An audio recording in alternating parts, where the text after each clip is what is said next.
स्वागत है दोस्तों विकास शर्मा क्लासेस में।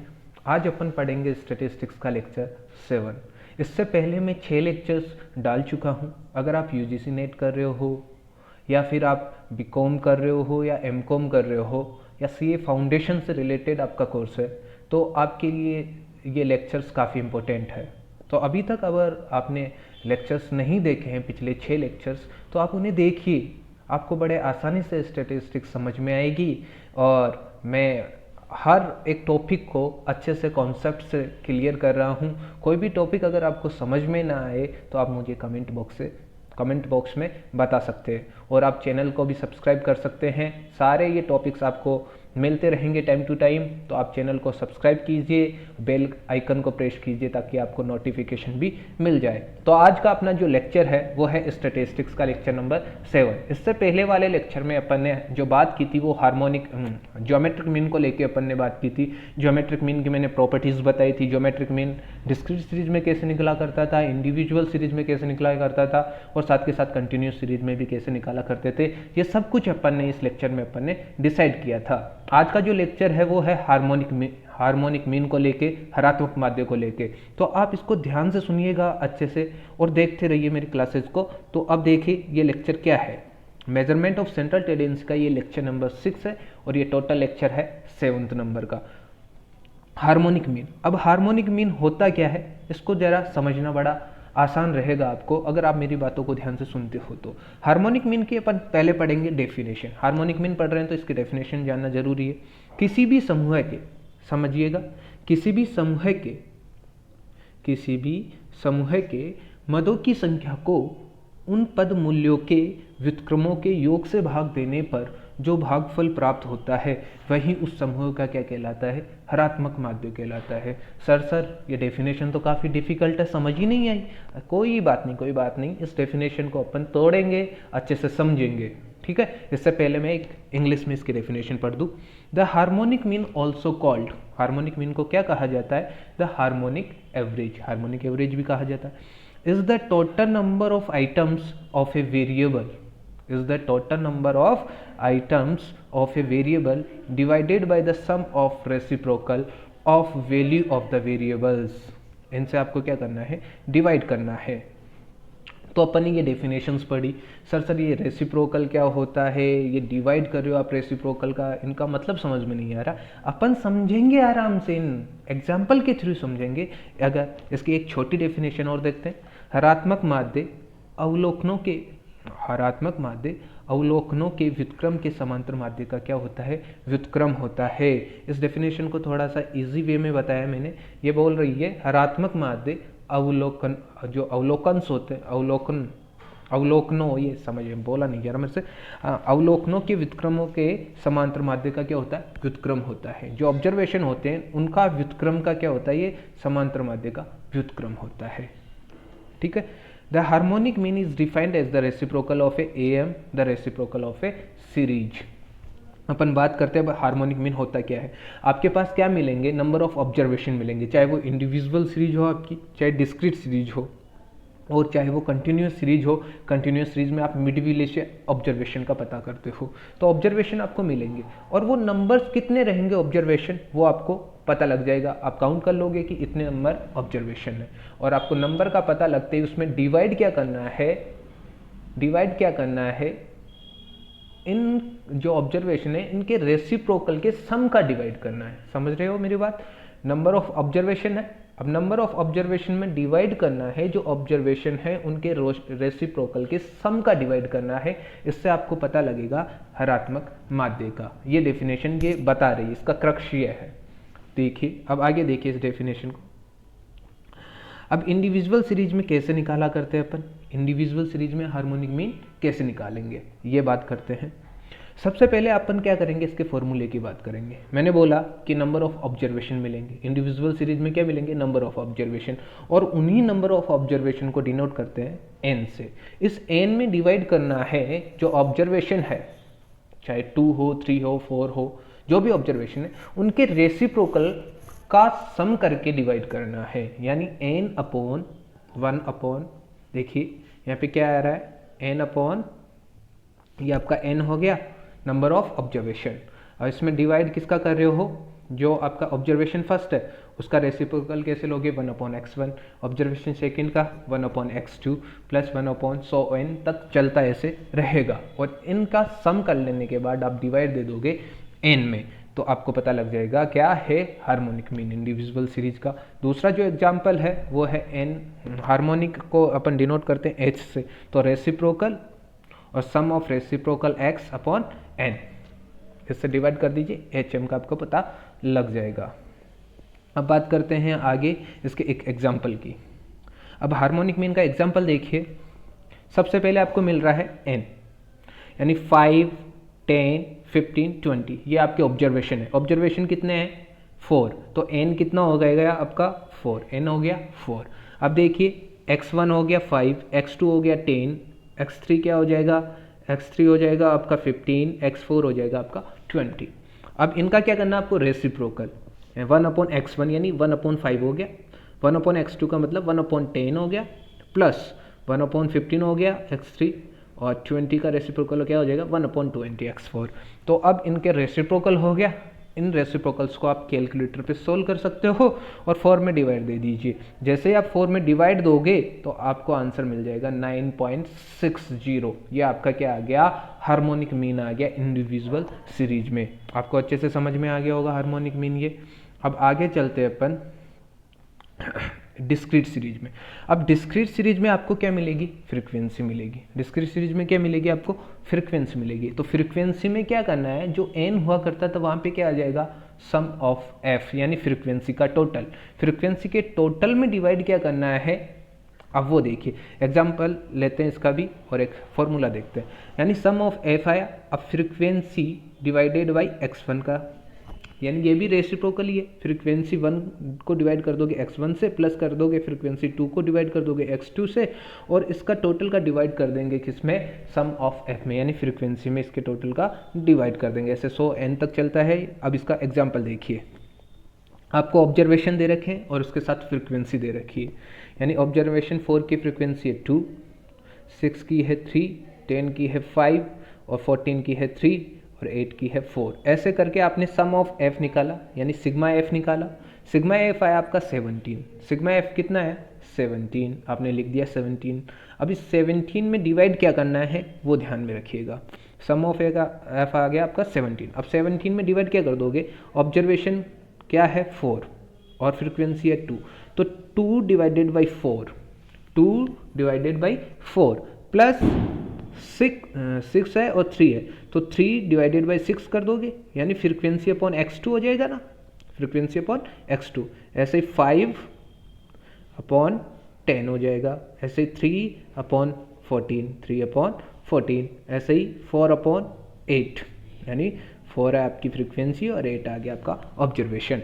ऐसे कर दीजिएगा आप, और जैसे ही आप इनको सॉल्व करोगे, सॉल्व करने के बाद आपको आंसर का पता लग जाएगा और आप कैलकुलेटर से इनको सॉल्व कर सकते हो और आपका आंसर क्या आ जाएगा, 7.67। ये आपका आंसर आ जाएगा। डिस्क्रीट सीरीज से सिंपल था, डिस्क्रीट सीरीज से और भी सिंपल था। फ्रीक्वेंसी मिल गई, क्या मिल गई आपको, फ्रीक्वेंसी मिल गई, और उस फ्रीक्वेंसी से आपने क्या कर लिया, फ्रीक्वेंसी में x का डिवाइड दिया, यानी ऑब्जर्वेशंस के डिवाइड दिए, तो उनका रेसिप्रोकल का पता लगा, और उसको पूरे का टोटल का क्या कर दिया आपने, जो सम ऑफ टोटल हुआ फ्रीक्वेंसी अपॉन x1 का, x2 का, x3 का, ऐसे करके, तो आपने टोटल करने के बाद उसको डिवाइड दे दिया आपने सम ऑफ f में, तो आपको हार्मोनिक मीन का पता लग गया। ठीक है, बड़ा सिंपल सा था ये। अब बात करते हैं अपन कंटिन्यूस सीरीज में। अब कंटिन्यूस सीरीज में बिल्कुल सेम एज डिस्क्रीट सीरीज की तरह ही अपन सोल्व करेंगे, बस थोड़ा सा इसमें क्या है डिफरेंस कि ऑब्जर्वेशन आपको मिलेंगे नहीं, ऑब्जर्वेशन को निकालना पड़ेगा।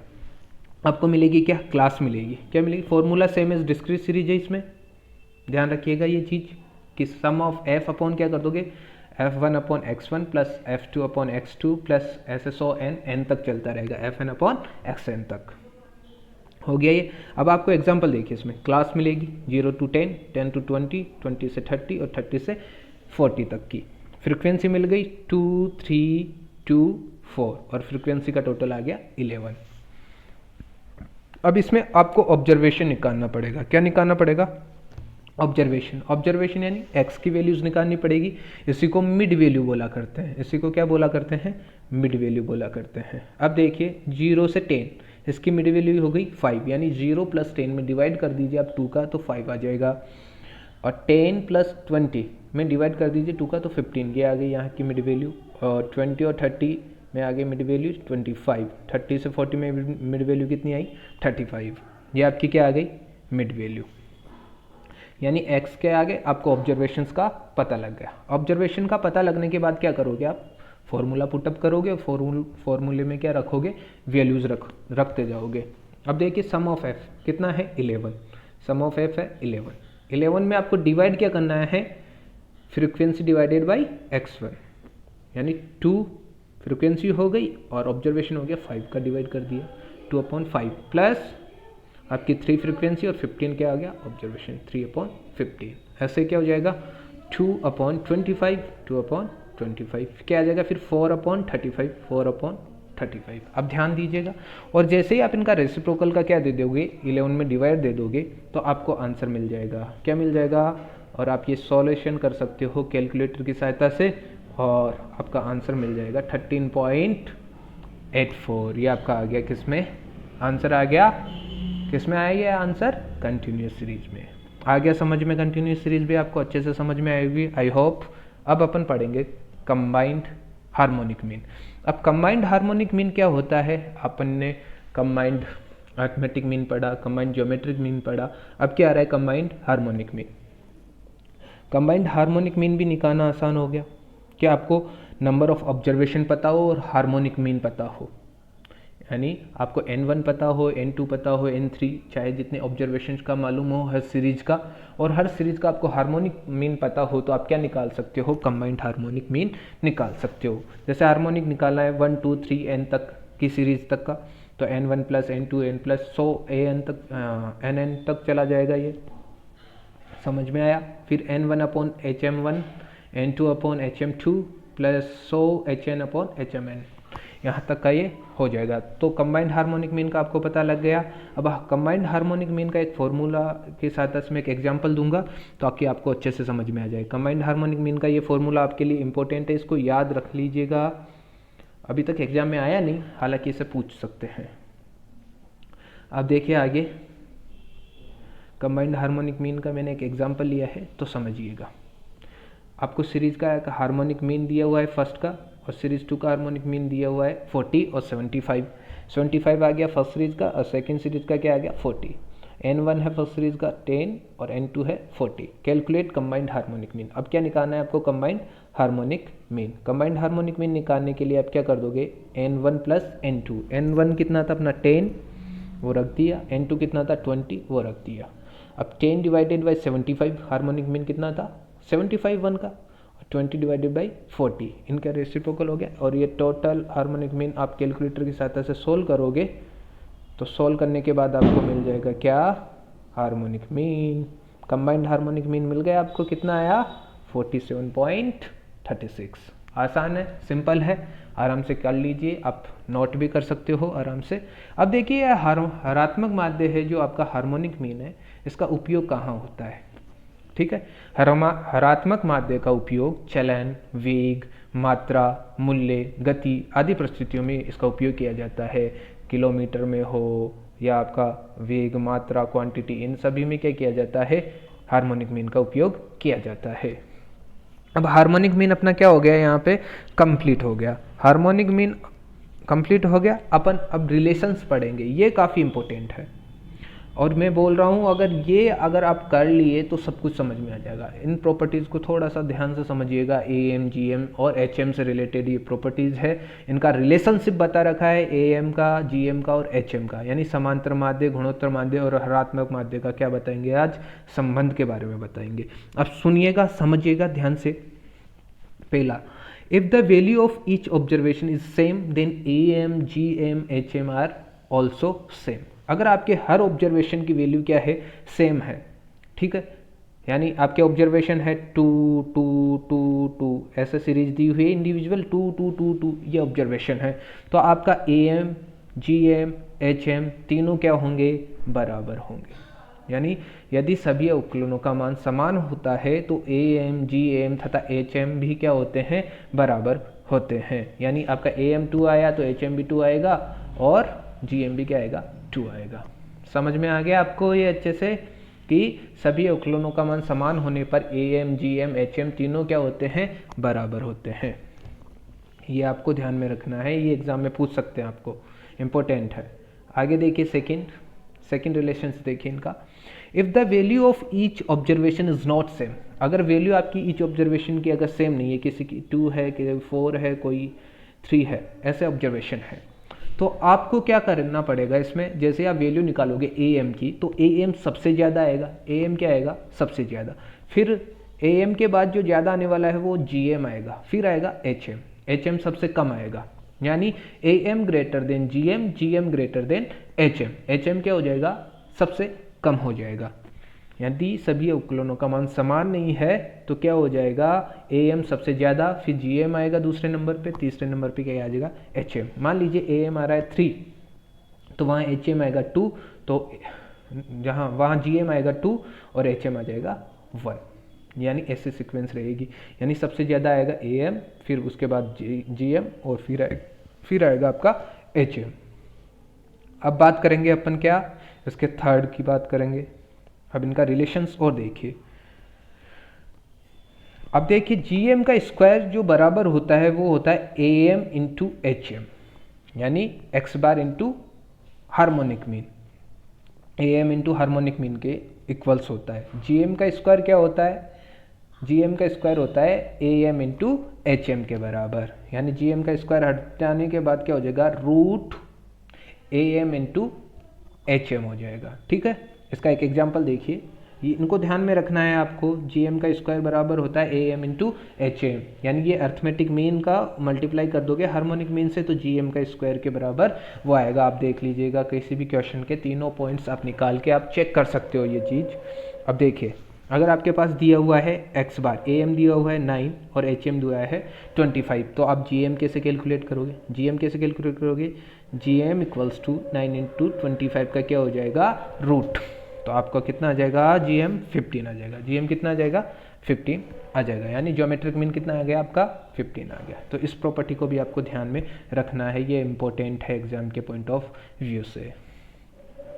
अब देखिए अपन ने जो बात की थी गणितीय माध्यों में, अपन ने ए एम पढ़ लिया, जी एम पढ़ लिया, एच एम पढ़ लिया, ठीक है, ये सारे गणितीय माध्य पढ़ लिए। अब लास्ट गणितीय माध्य है वो है क्वाड्रेटिक मीन, यानी द्विघातीय माध्य, क्वाड्रेटिक मीन। अब ये क्या होता है अब समझिएगा।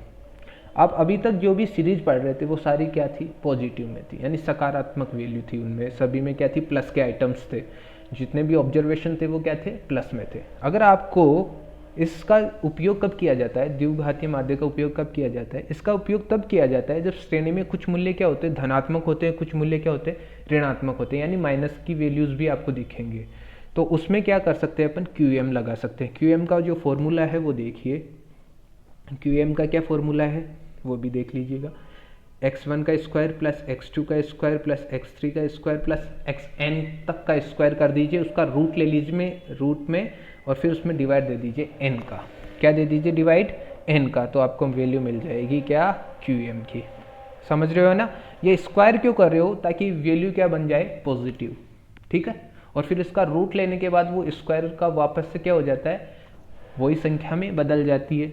मान लीजिए कोई वैल्यू है -4, आप उसका स्क्वायर करोगे तो कितना हो जाएगा, 16 हो जाएगा पॉजिटिव में, और फिर उसका रूट कर दोगे तो वापस से क्या आ जाएगा, 4 आ जाएगा। यानी ये जो रूट लगाया गया है वो क्यों लगाया गया है, क्योंकि ये स्क्वायर के वापस से मीनिंग अठाने के लिए लगाया गया है। आगे ये फॉर्मूला कैसे है, अब देखिए आपको ऑब्जर्वेशन दिए हुए हैं 2 -3 -5 और 4।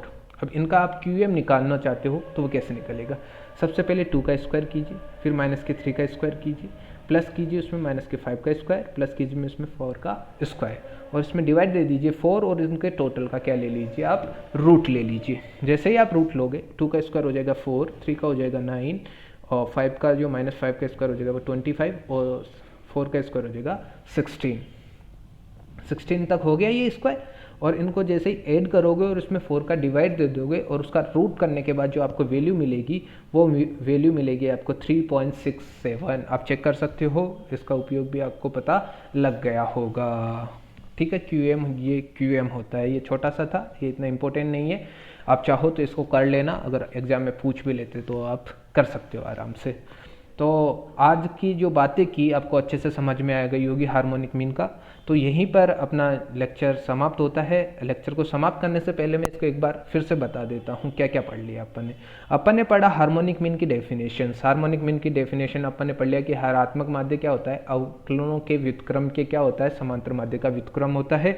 The harmonic mean is the defined as the reciprocal of AM of a reciprocal of a series. और इंडिविजुअल सीरीज में क्या होते हैं, जो नंबर ऑफ ऑब्जर्वेशन होते हैं उनके क्या कर दिया जाता है, उसमें डिवाइड दे दिया जाता है जो ऑब्जर्वेशन होते हैं उनके रेसिप्रोकल के सम का डिवाइड दे देते हैं, तो आपको हार्मोनिक मीन पता लग जाता है। ऐसे ही डिस्क्रीट सीरीज में क्या आ जाती है, फ्रीक्वेंसी आ जाती है।